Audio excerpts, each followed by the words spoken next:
Hello class and welcome to this Super Mario Kart walkthrough right here on Video Games 101 by way of Let's Play with Briggins. I'm your instructor, Professor Briggins, and coming off of a string of very difficult games we tackled last month, I thought we'd do something a bit more relaxing this week. Though when you ratchet it up to the toughest difficulty, if you will, here in Super Mario Kart in 150cc, this game is no slouch. Taking some of the more difficult tracks into account on that hardest in-game difficulty that is 150cc, and I'm going to give Super Mario Kart a 6 out of 10. On the frustration scale, this equates to biting down and then throwing your controller, probably because you hit a turn wrong and either flew right off the track or smacked into a wall, losing all your momentum. I know something about that. Some of the teeth marks on my SNES controllers as a kid were attributed to exactly those situations, but don't worry, we've got the tips to help you find your way to the top of the podium with your unique champagne animation. Blaze is covering those classic items of Super Mario Kart. Fluff's got a bunch of hacks and glitches he's going to cover, along with some fun facts about the game. And Announcer Guy is going to break down the 8 playable characters here in Super Mario Kart, covering their strengths and weaknesses. So let's run the intro and get into the Super Mario Kart walkthrough right here on Video Games 101.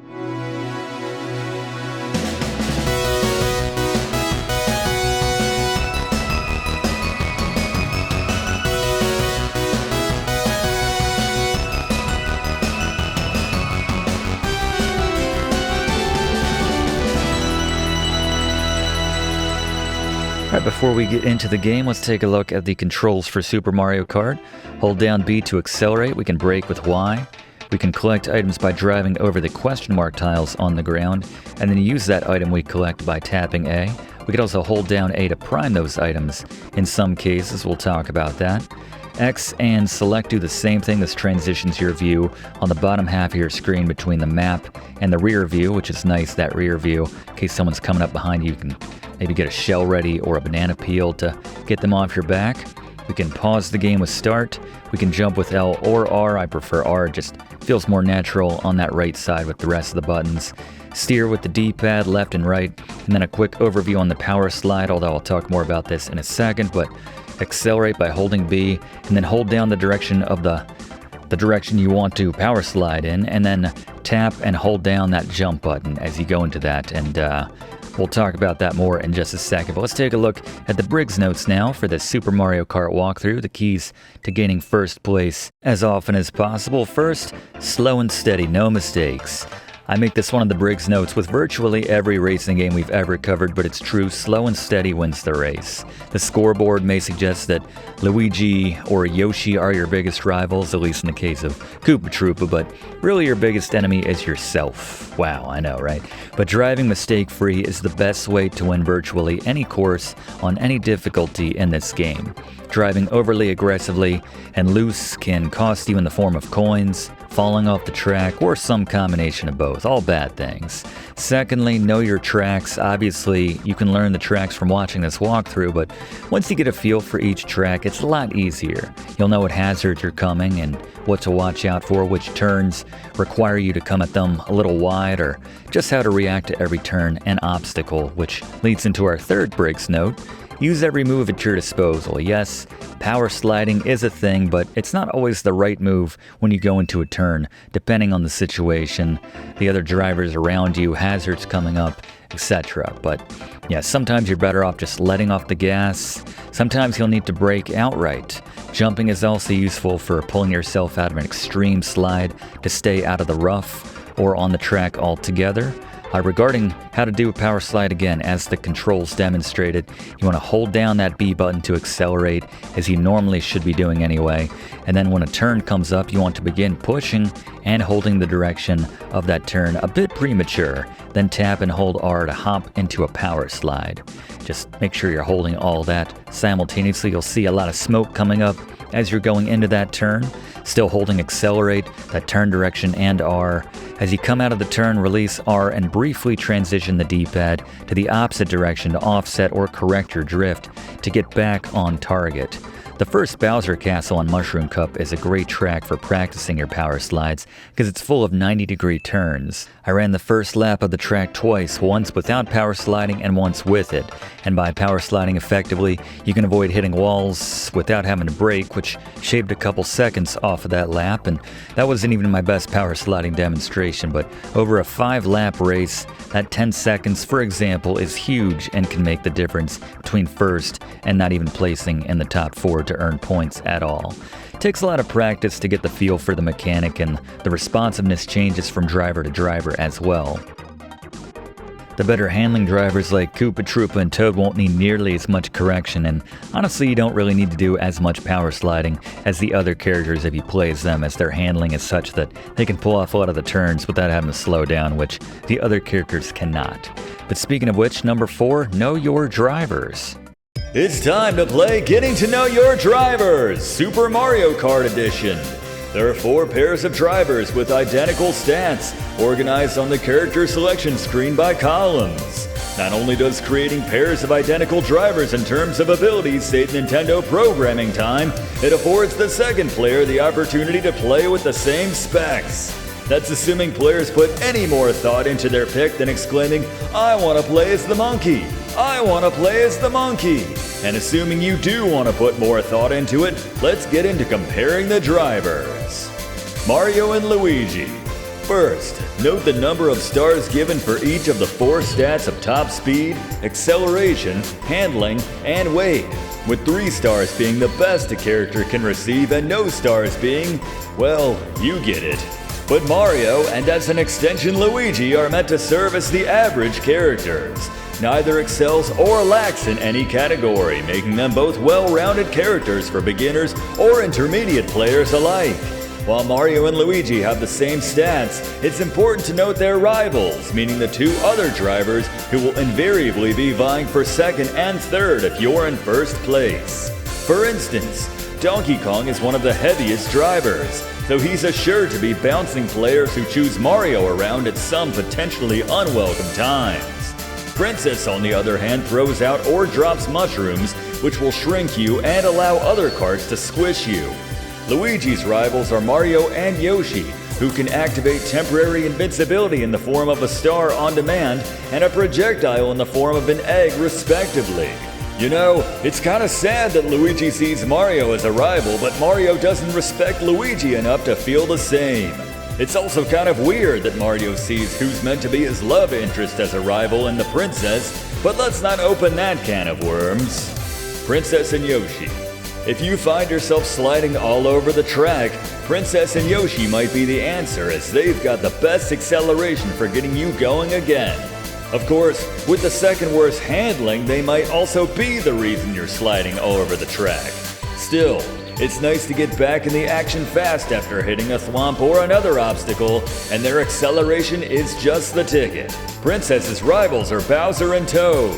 Bowser, who tosses or lays fireballs depending on your position relative to him, I get. But Toad? Clearly the Princess is working through some stuff there, but Toad, similar to the Princess, drops or throws those nasty mushrooms, so avoid them at all costs. Yoshi's rivals make a bit more sense, with Koopa Troopa dropping or firing green shells, and DK throwing or dropping bananas. But that's Princess and Yoshi. Bowser and Donkey Kong Jr. The heavies of the Mario universe up to 1992 are the heaviest drivers to choose from. And yes, I'm lumping Donkey Kong Jr. in with his dad. This gives them both the worst acceleration and handling out of the bunch. The latter can be rough, especially for novice or intermediate players, as easily sliding off the track, then taking the longest of any pair to get going again will make for a lot of non-place finishes. On the other hand, they have the best top speed out of the pool, making them the best bet for the relatively simpler tracks with long straightaways. But the greatest dynamic range and speed can make for appraising and reacting to the turns of this game very tricky, as you'll find yourself under or overturning walls with this pair more often than any other drivers. One thing to mention aside from the speed is that their weight allows them to bounce all other carts out of the way, ensuring you don't need to worry about Bowser or DKJ's rivals in Mario and Luigi, or Toad and Bowser respectively, outside of their attacks of course. With all this considered, Bowser and Donkey Kong Jr. are reserved for those who both know every track like the backs of their hands, as well as how to approach every turn in this game with the unwieldy carts of this pair. But anyone who can do that probably doesn't need this class. Koopa Troopa and Toad. The manual unceremoniously refers to Koopa Troopa and Toad as the small guys. To read the manual, you might think their strength is that they're small, which makes zero sense. In actuality, this unlikely pair's strength is their handling, as these are the two tightest carts in the game. This allows you to take turns at full speed, as their handling allows them to stick to the road for turns at speeds that the rest of the field would lose control over. While they have the worst top speed out of the bunch, Koopa Troopa and Toad's ability to take turns tighter gives them the inside track, which is great for both overtaking the competition as well as avoiding projectiles and other carts, the latter of which is very important because pretty much everyone else will smack you out of their way.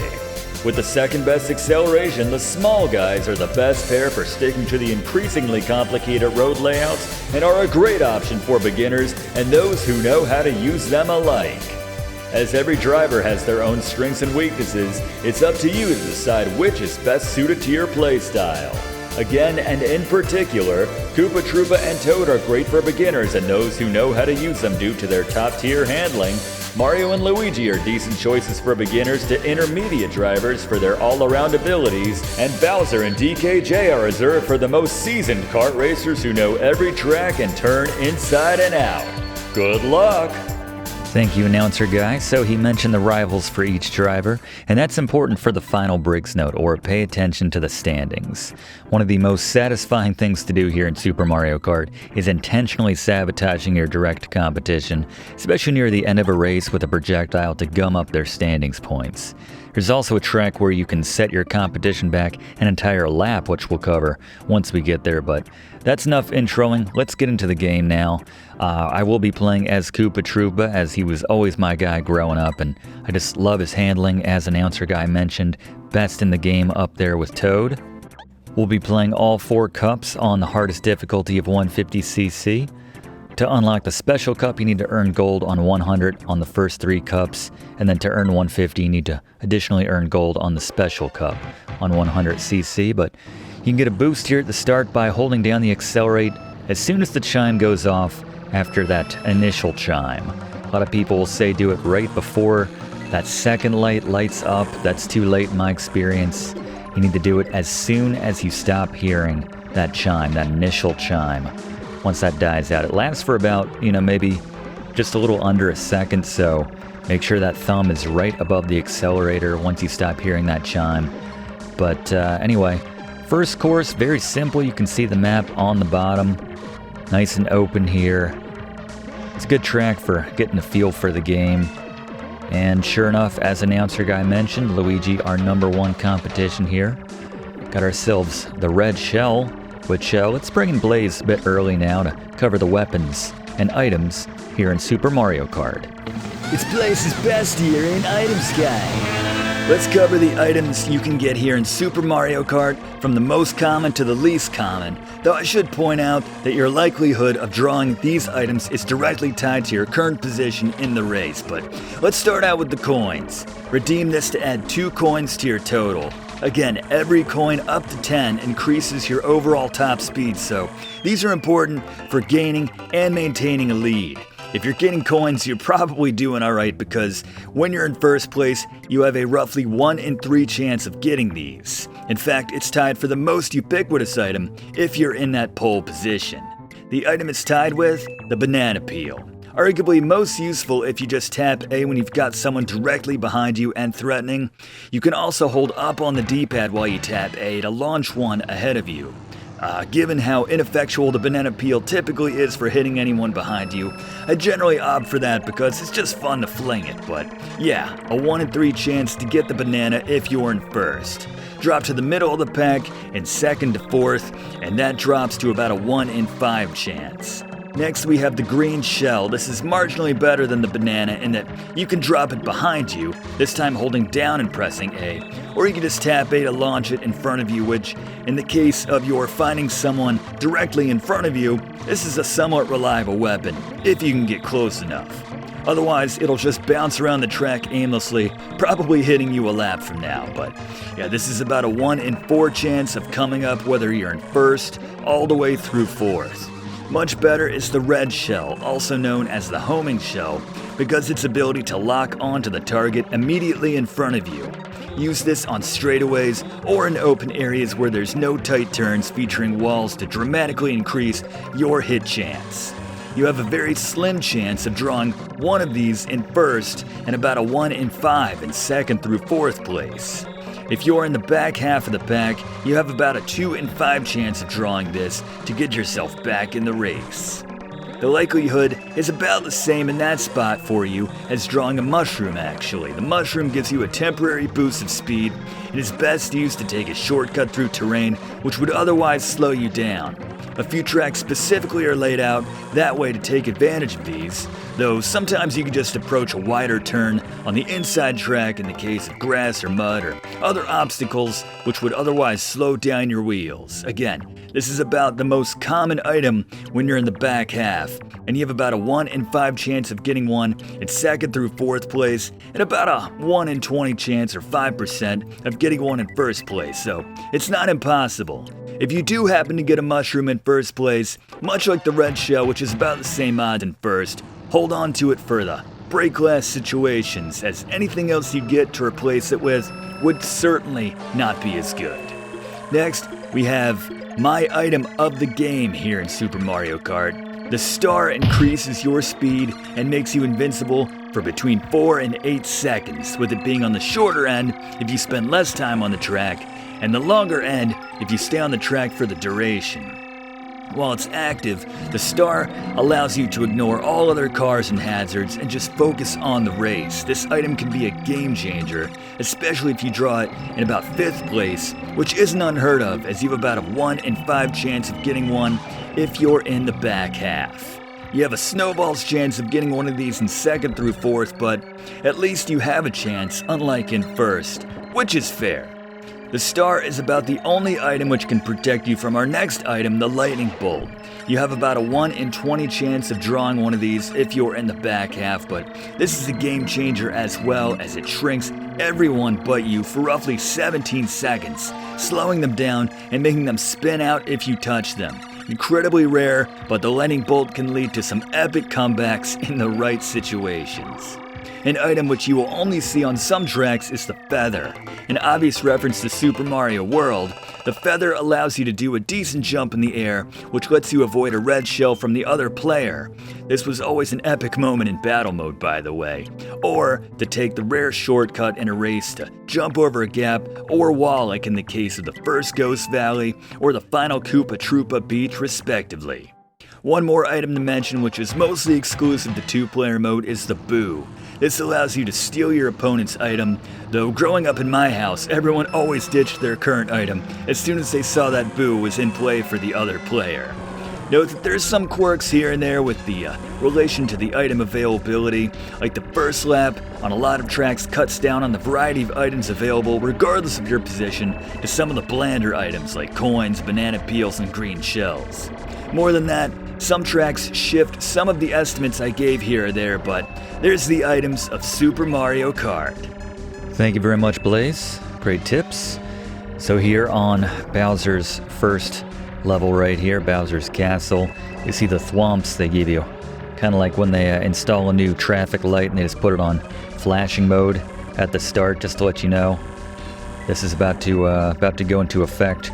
They give you that heads up on the first lap, these thwomps here on this stage.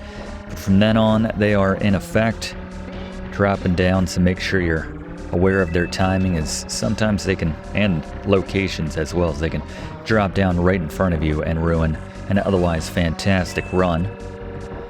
You'll see the camera automatically switches over to your reverse shot right there if someone is about to throw a projectile at you. Again, the majority of the racers are capable of throwing different projectiles at you or dropping projectiles. In the case of our stiffest competition of Luigi, who thankfully just hit something there, he will just turn on his invincibility now and again. Thankfully, it doesn't give him any additional speed like a star normally does, as Blaze covered, but yeah, it makes it dangerous when they're coming right up on you or you're jockeying for position there at the front of the line, but not too shabby here. 4 for 4 so far. After you hit it 3 times in a row, getting that place, you'll get yourself an extra life. Probably heard that sound at the end of the 3rd track there, but that's what that was. Yeah, you can see the rubber band AI is in effect here as we have an insurmountable lead now. Literally can't lose, but for what it's worth, yeah, that's why you need to, if you're going to sabotage your competition, it needs to be right on that final lap and pretty close to that finish line as well, as they can make up ground very quickly. It's like when the yellowish/orangish car in RC Pro-Am engages God mode when you hit him one too many times with projectiles. Just like that, for those who get the reference, those who have seen our class on that game. But when it comes to, and that's another technique right there, you can take the odd shortcut across a very brief bit of, that would normally be just a bit of rough right there. That would slow down our momentum there, driving on top of that instead of the track, as you would expect. But yeah, if you hop over that a little bit, if you find yourself, that kind of negates the effects a little bit. But speaking of sabotage, we have this little ramp right here where we hit the zip strips and fire over. If you drop a projectile right between the 2nd and 3rd arrows from the left, that's pretty much the track which, as I screw myself up here, the track which the CPU drivers always hit. So if you drop a banana peel, a shell right there, right at the start of those arrows basically, right on top of them, then it will stunt their momentum and they'll fall to the track beneath them right there, and essentially that'll put them about a lap behind you at that point. So it's a great way to pretty much take whoever your main competition is out of the equation here on this final lap, making for an epic win when you can get that going. By the way, shout out to anyone who ran interference in this game on this track or any of the tracks.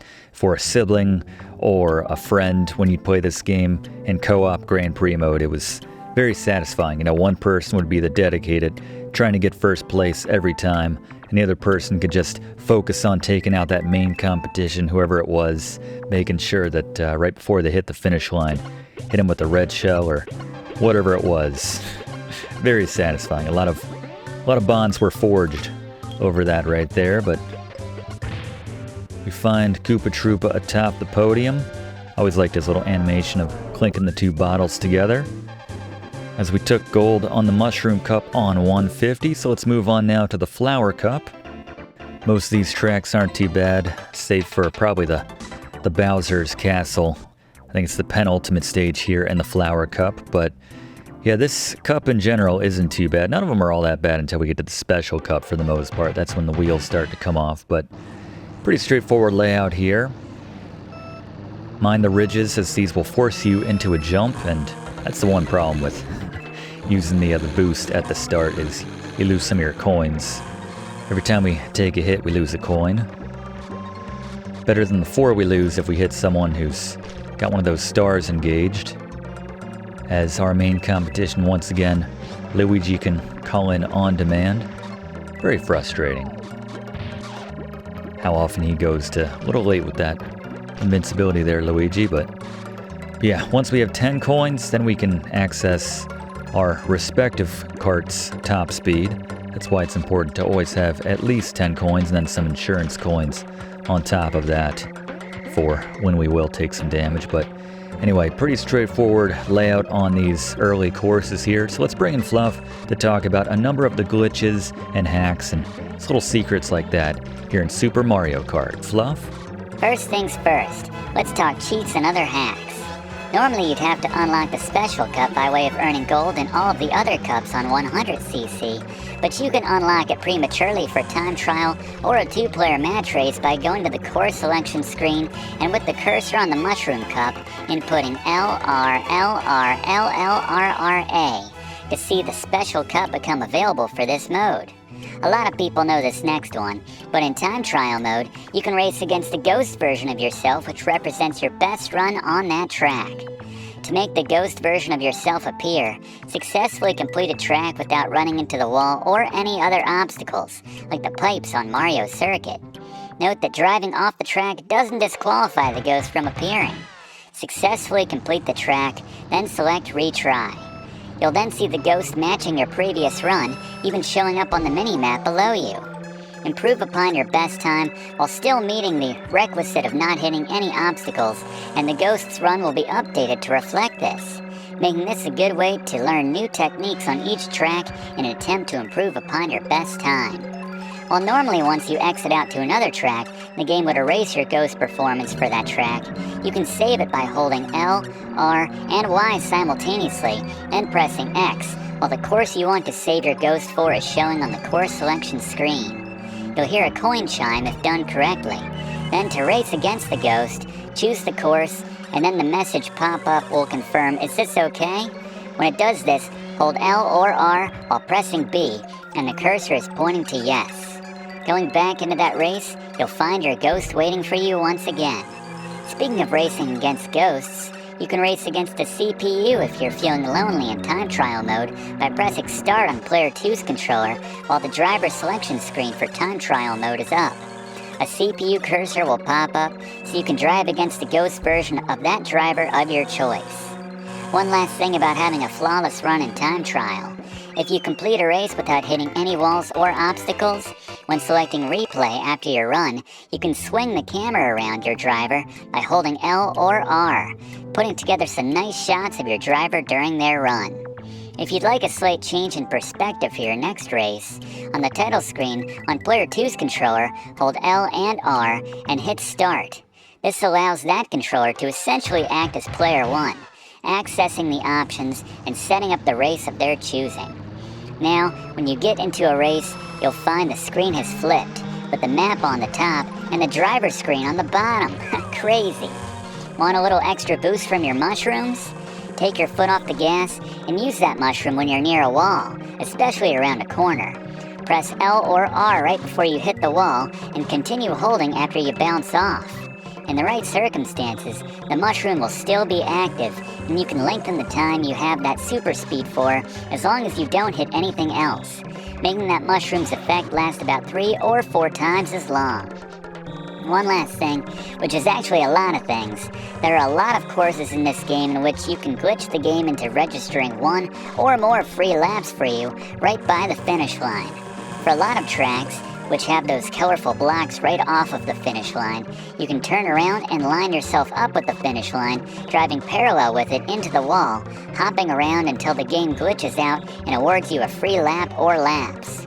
In Bowser's Castle tracks, this involves using a feather to jump off the track right by the finish line and, if done correctly, when Lakitu fishes your charred remains out of the lava, he'll deposit you back behind the finish line to trick the game into thinking you've successfully completed a fresh lap. You can also use a feather to glitch out Rainbow Road and Vanilla Island courses in a similar way. You can also do something similar by jumping off the track in the Ghost Valley courses, going slightly backwards over the finish line, and when Lakitu fishes you out and drags you across the finish line to deposit you back on the track, if done correctly, it will register as another lap. I hope the Go-Kart Racing Commission doesn't investigate Lakitu for being an accessory to Mario's dirty cheating. Just can't let it go, can you, Fluff? It always comes back to that. Thank you very much, though. Learned a few things myself that I never knew playing this back in the day. Nice little hacks there. Fluff's got much more to share with us very shortly, but heading into probably the most difficult track here in the Flower Cup. This is Bowser's Castle stage, Castle 2 overall. And have to be very careful around a lot of traffic on those little jumps there at the bottom. There's little ramps which will make the jumps for us, just like right up here on the top, but yeah, it gets a little hairy when we're surrounded by other carts. Just enjoy this first lap before the thwomps get in on the action here. Mind that little guardrail in the middle too. Can't even count the number of times I've run dead into that. Just completely stunting my momentum. So the thwomps are now in effect, but this is a nice course where Koopa Troopa really shines. The control of his cart And there's that miniature wall of thwomps right here in the middle, which is very dangerous. It's a little too tight on that inside track, trying to squeeze between the wall and that leftmost thwomp if they're down. Your best bet is to find an opening and take that. Nice, got a star there. Not too bad for second place. Save this for a straightaway or later on. You can see right there, it's just not enough room to squeeze through in most cases. We actually earned our star, Luigi. Yes, I'm talking to you, Luigi. This doesn't seem fair that he can pull those out on demand, but again, at least he doesn't get the speed boost out of them. Trying to be disciplined here. As Blaze mentioned, you know, if you pull a valuable item like that, there you go. Well, we got the boost right there, so that kind of worked out, and kind of forced our hand on using the star right there. And this is a bad idea, actually. You can see with all that momentum, and then hitting the ramp right there, or that miniature little jump. Yeah, that's a problem. Good news though, alright, we lucked out there. Got some luck with the thwomps, and we'll save this. If used just right, oh, he fell in the lava. Interesting, alright, well. That's where you want to hold on to your items. Items are never as important as they are in the final probably 3 seconds of any race, and that's proof right there on the screen. Won that one by the narrowest of margins, but yes, far and away the most difficult track here in the Flower Cup. One last track to go though, with a commanding lead here thanks to the jumble in the rankings there, but still want to finish strong here on the final Mario circuit. And the only Mario circuit, I suppose. I think this is the third overall. It's such a tight window hitting that boost. Again, as soon as that chime stops, you want to hit that button. So the closer your thumb is to that B button, start holding it down. So the less time that you need to connect your brain to your thumb right there. Once that sound cuts out there, a little shortcut there if you want to jump through it, or use a mushroom if you've got one. Probably even better is to anticipate how long that chime is going to be. Once you've heard it many times over, it gets easier, but yeah, still. Very tight window between. You can see there's a bit of a power slide on that hairpin. Got the little arrow here to speed us up. Competition doesn't hit it, so that's your chance to make up some ground. But yeah, you push it down too soon, and you have that little delay where you kind of spin out there at the start. But if you're a second too late, it's better to be late than early on that one, because as we use the mushroom to get ourselves back into it, back-to-back boosts. Yeah, if you're too late, and that never made sense, just coming to a complete stop, you know. I think oil physics in video games, I think of, you know, TNC Surf Design. It's one of those mushrooms that would shrink us down if we hit it. It's going to be a dramatic finish here. Got our mushroom to double up our boosts here at the end with the shortcut on top of that. But yeah, I think of TNC Surf Design when you hit that oil slick and it speeds you up, actually. The worst thing that we could do right now would be, seems a little unfair, they could just Air Jordan over top of those obstacles in the road. So many things about the CPU drivers, which is unfair. They have an unlimited amount of whatever their respective items are. They can jump if you try to target them with a weapon occasionally. They can jump over obstacles in the road. Just, it's rough, which makes winning with a 21-point margin all the sweeter here. The old guard still standing tall of Koopa Troopa, Luigi, and Yoshi. We're going to keep riding Koopa Troopa here into the Star Cup, halfway home here. Taking gold in 10 of the 20 races overall, 2 of the 4 cups. Let's move on now to the Star Cup and get another Fluff fact while we're doing it with Fluff. Super Mario Kart is a 1992 kart racing title developed and published by Nintendo themselves for the Super Nintendo Entertainment System. Going on to sell nearly 10 million copies, Super Mario Kart is the 4th best-selling title to be released for the SNES. though it should be mentioned that it was bundled with the SNES for many of those sales. Following the success of one of the SNES's launch titles in 1990's single-player racing game F-Zero, Nintendo was interested in creating another racing title, this time one which featured simultaneous two-player gameplay and more cartoon-leaning go-karts instead of the futuristic rides of F-Zero. With Shigeru Miyamoto acting in a producer's role and overseeing the project. Yep, there's that photo again. It turns out that for the first few months of development, Mario wasn't initially connected to the game at all. The early prototype featured a generic overall-wearing man. But while they were testing and had one cart drive past another, they wondered what it would look like if they inserted Mario into the cart. They decided it looked better with Mario, and just like that, the concept of a Mario-themed racing game would change history. Seriously, it's difficult to overstate how influential and impactful Super Mario Kart was. It popularized the kart racing genre, the battle genre within the racing genre, which was included to offer players another mode and form of multiplayer competition outside of racing itself. And while a game like Dr. Mario teased this concept, Super Mario Kart especially opened the door to featuring Mario in a wider variety of games outside of the tentpole platformers of which he was typically known for. This also popularized the concept for other developers who began putting their own iconic characters in other titles, kart racing games and otherwise.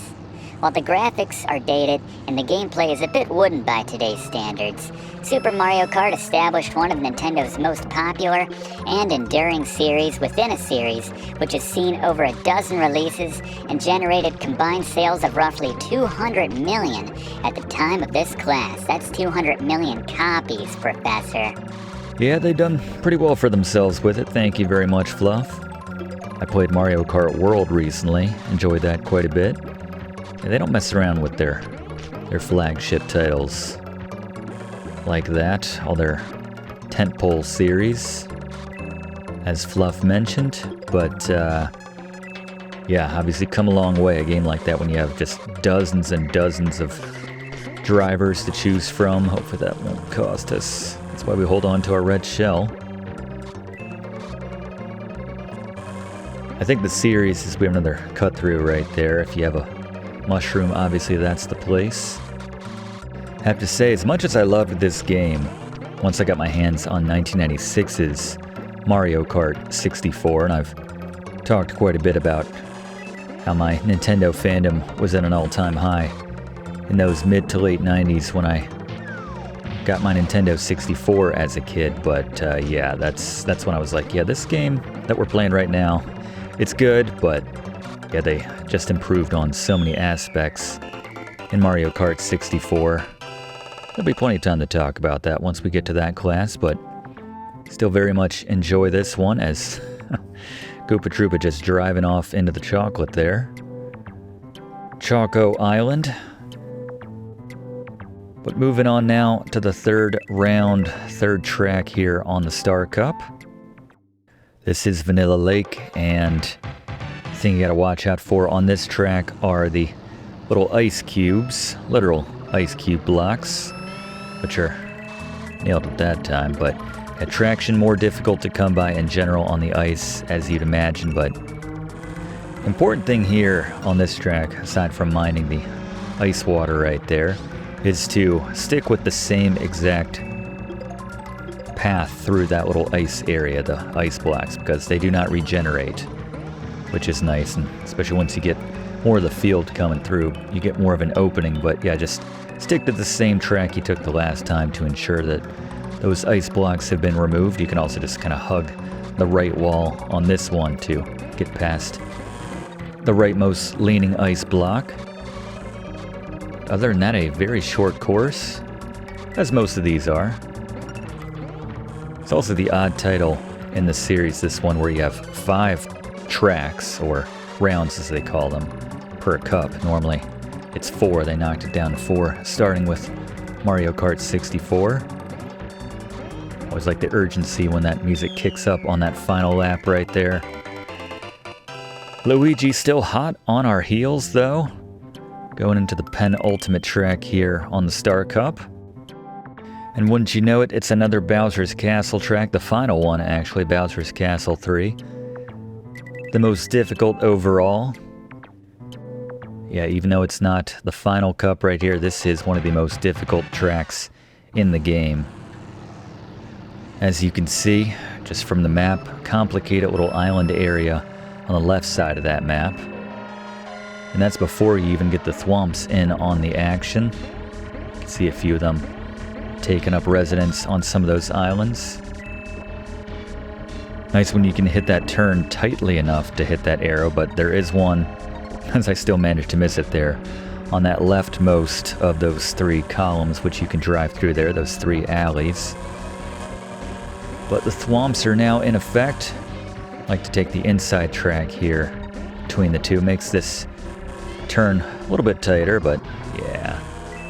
You learn the timing of those things, and if you can jump over that little ramp right there, that's how you hit the arrow, which is hiding on the other side of it, because otherwise at full speed that little ramp will force you to jump over it actually. So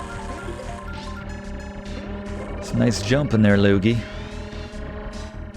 And that worked out for us. Yeah, sometimes you just gotta take your chances on hoping that you're gonna catch that thwomp when you see it already down, that you're hoping it's about to pull back up. You're not catching it right after it dropped down and you just missed it, but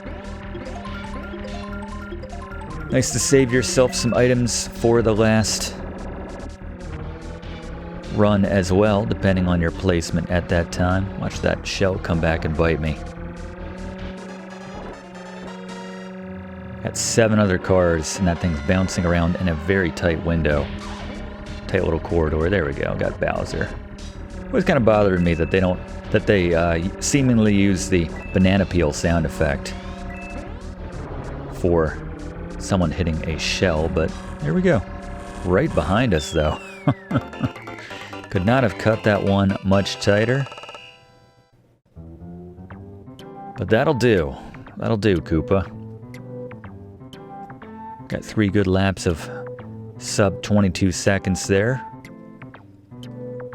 And once again, stats got a little jumbled up there. I think Luigi took 3 second places and 1 third, but can't touch us at this point, so we'll use this as our victory lap. And as a treat for ourselves, aside from the gold, of course, let's bring in Fluff for another Fluff fact about Super Mario Kart. Amongst its many distinctions, Super Mario Kart was the first title re-released under Nintendo's Player's Choice label. This was Nintendo's revolutionary at the time practice of re-releasing previously released games which had been commercially successful, but at a lower price to generate some additional revenue from games without changing any aspects of the games themselves. For its Player's Choice line, Nintendo featured titles which had eclipsed the 1 million copies sold mark. Other titles for the SNES, re-released under the Player's Choice label, included Super Mario World and Super Mario All-Stars, Super Metroid, Star Fox, Super Street Fighter II, all 3 Donkey Kong countries, The Legend of Zelda, A Link to the Past, and many more. Initially costing roughly $50, the new price point of Super Mario Kart and most Player's Choice titles was $19.99. While Nintendo initially set that cutoff line at 1 million copies sold for a game to qualify, they relaxed this requisite down to 250,000 copies once they were releasing games for the GameCube in 2003, obviously so that they could make more money in re-releases of additional titles. In 2011, the Player's Choice label was retired and reintroduced as Nintendo Selects for releasing earlier Wii-era titles like Legend of Zelda, Twilight Princess, and Wii Sports. Still selling these re-released but unchanged titles with the recommended retail price of $19.99. Anything to squeeze a bit more blood out of the stone, eh, Professor? Always the cynic. Thank you, Fluff. Although I agree with you. Note the cut through once again here on this Mario Circuit track. Right there by the end. In case you got a mushroom like we do in this situation, this might be the difference here for us, honestly. Got the dramatic finishes here on 150cc, and oof, pipe almost cost us, but there we go. Very bunched up, tight formation there at the end. I'm curious to see what everyone's finishing time was relative to mine. Yeah, less than 0.2 of a second behind me was Luigi. And then 0.04 of a second behind him was Yoshi there. It was tight, but once again, we come out on top. And it's our Cheep Cheep to explode with this cork here. As we move on to the final of the 4 cups, the most challenging in the special cup. And I think that the first track in the special cup might be the most difficult of that cup or in the entire game. Obviously, to each their own, but we're sticking with Koopa Troopa. Even in the most difficult of cups, gotta stick with the Koopa that got you there. Need the turbo at the start and just kind of hug right a little bit around to get in front of everybody. Starting fast is essential in this first track. You can see right there using our jump right there, our hop, to stop our drifting momentum there on some of those turns. We've been doing it on and off throughout this entire game, but just to call attention to it. When you're drifting a little bit too far coming out of a tight turn, alright then. That's the problem with the lighter cars sometimes. Getting bumped around on that very dangerous bridge where a lot of traffic that can easily cost you. Yeah, the good thing about this being the most difficult track in this cup, or certainly one of the most difficult, is that if you don't get the medal, the results, and that was interesting. I was trying to jump there, but the bumps from Yoshi kind of stunted that, but we just kind of skipped on the surface of the water. There's a nice breakout by way of that hop. Yeah, if you don't get the finish that you like in this first track, you can just start the entire cup over again. No worse for wear, don't have to burn one of your lives. It's going to come down to this final lap, as it always seems to, here on 150cc, and certainly here in the Special Cup. And this is exactly the item I need. I'd like to save it, but I think I just got to use it here once we have some open track. Can be assured we're not going to hit any barriers. I'll take a loss to Yoshi if that's what it comes to, but there we go.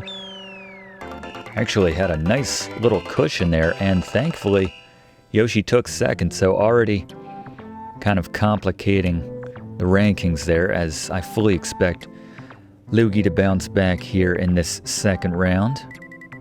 Apologies to all the Luigi fans out there.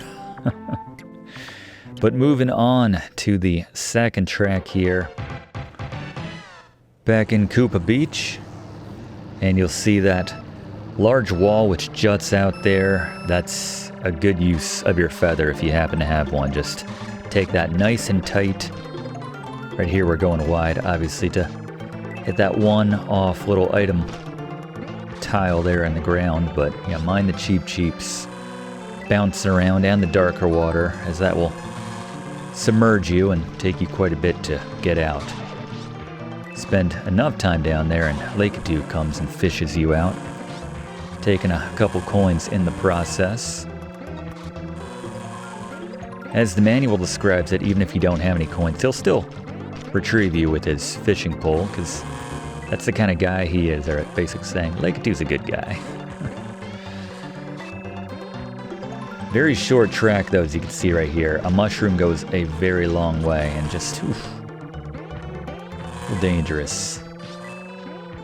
Banking on one final mushroom or something. Maybe not in first place, but we'll see. Yeah, not the best. About to lap Toad here. That's embarrassing. I don't think we've lapped anybody yet. This is one of the shorter tracks, too. I think if it was going to happen, it would have been back on Mario's circuit at the end of that first cup. Moving on to the final Ghost Valley track here in Super Mario Kart. So make sure you stay on the track, but if you don't, Fluff has a relevant fact for you. I mentioned this in other titles featuring it, but Super Mario Kart makes use of the SNES's Mode 7 graphics capabilities to give it its faux 3D visuals. The name Mode 7 is a reference to the final of the SNES's 8 graphics modes, numbered 0 through 7. This final mode of Mode 7 has a single layer which could be scaled, rotated, and even reflected to create an impression of a curved and distorted third dimension. When you fall off the track here in Super Mario Kart, Something a lot of us were very familiar with the first time we got to some of the Ghost House tracks, let's be honest.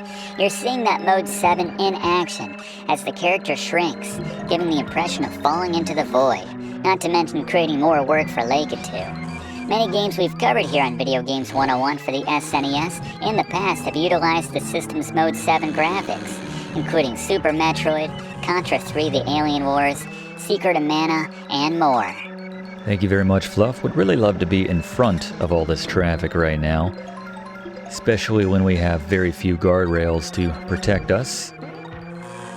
Fewer by the bounce, actually. One of the most important aspects of this track is hitting that arrow right there with some control over your vehicle and knowing where to land right there. It's not too bad, actually. It could be a lot worse, but yeah, if somebody bumps into you just as you're going into that arrow, all bets are off in that case. But just hit it nice and straight, and you can clear that little gap in the track right there, which is just on the other side of that arrow, but looking good, feeling good. I feel like we have better traction here in the Ghost Valley tracks. Just had to hit that and we are home free now. I also like the sound of the traction when you're turning on the Ghost Valley tracks more than any other in the game. Just something about that little squeaky sound. It's very satisfying. I haven't been paying attention though. Has Yoshi been behind me every race so far? Yes, he has. Sometimes when your normal top rival gets disrupted early on that first track, that can kind of bear out for the remaining of the additional rounds from there on out, and I think that's what we're seeing here.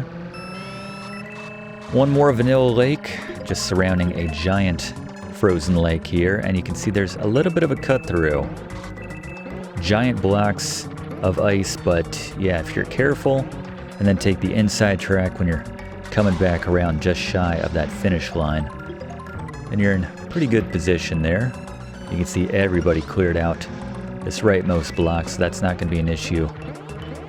Moving forward, us being in third place might be a bit of an issue. I don't love that all the other cars seem to have feathers on demand like that. It's not the best. It's always that question of should we hang on to this red shell. Sometimes you get that itchy trigger finger right there. Sometimes you just, knowing how difficult it is to make those shots sometimes with all the walls in this game, you just can't help yourself, you gotta take it. I expect to see Yoshi overtake, yep, he sure did. Couldn't even finish that sentence and just managed to skirt that last ice block there. That would have cost us, but there you go, going into the final race with a commanding lead here. Rainbow Road, the final track here in Super Mario Kart. This final one blew my mind the first time I reached it as a kid. We're driving on a rainbow. I thought this was the coolest thing in the world. I mean, just compared to everything else which we've encountered so far, it's so visually striking, it just stands out. Beautiful track, gets its own piece of music as well. On the power-ups there at the start, they're a little difficult to spot. Coins as well, they blend in very nicely, by which I mean, yeah, it's kind of rough, but... So to make things a little trickier, well, a lot trickier, there are no guardrails anywhere here on Rainbow Road, and the thwomps have become electrified. I'm not sure whose bright idea that was, but if we touch them now, not only will they block our path, but they'll cause us to spin out, as if we just got hit by someone with a star, so we'll lose 4 coins on top of that. Such a good piece of music, though, just really matches the drama of the moment. And I find that Koopa Troopa and Toad in particular, their handling on this track, because, yeah, for the most part, I don't like to risk doing any power slides on this one, given the lack of guardrails. So I find just their normal, that's not great, their normal handling is just fine for making the somewhat tight turns here on this track. And Fluff, while we're trying to take home the gold, you got a quick one for us? So you think the game's too easy, even on 150cc, huh? Well, you can give yourself the ultimate handicap on the character selection screen by holding Y, then tapping A. This will shrink your driver, and while this won't affect your speed, any collision with another kart will squash you. This is a good time to mention you can undo the effect the same way. Thank you, Fluff. I think we got it. There it is. Despite Yoshi's best efforts of throwing his, unborn offspring at us, when you stop and think about it, throwing those eggs at you. It's a little weird, but we managed to take home the gold. That is 20 golds here. First place finishes, I should say, here in Super Mario Kart. So we're treated to one final celebration here and one shake-up on the podium. Really just Yoshi and Luigi switching spots there. Excellent driving. You are now a Super Mario Kart expert. That's a good testimonial for this class, actually. And as we enjoy the credits, Fluff, have you got one more for us before we get out of here? As we often do when talking about a game, I thought I'd share some regional differences between this and the Japanese Super Famicom version of Super Mario Kart. One which makes me laugh is that the celebratory bottle, or bottles in the case of Koopa Troopa, are actually opened and consumed by Bowser and Peach should they find themselves atop the podium in the Japanese version. Peach even has a red face, suggesting her inebriated state. As you can imagine, given that it was 1992, Nintendo of America wasn't having any of this, and quickly changed their respective animations to keep the cork on. Well, until it was time to hit the balloon, of course.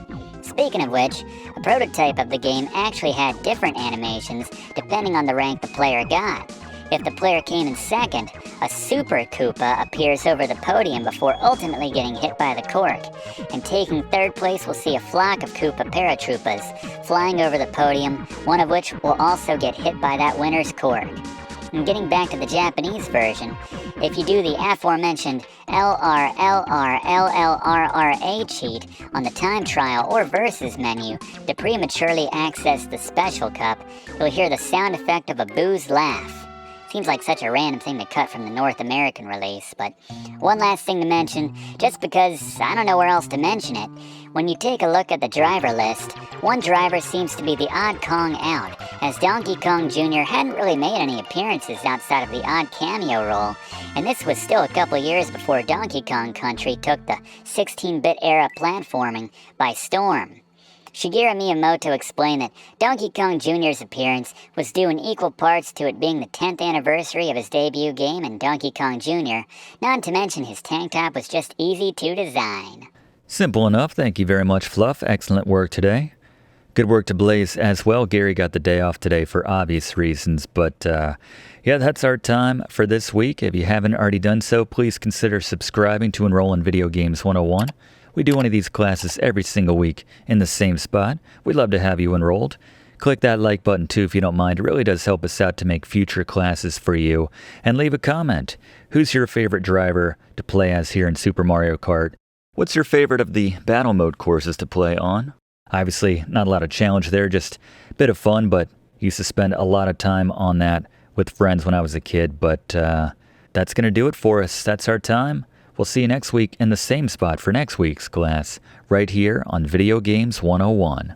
Thanks for watching, and don't forget to like and comment on this video, and click subscribe if you haven't already, as this seriously helps me to keep making great content for you. And check the description of this video to see what song is playing right now. I'll stick around no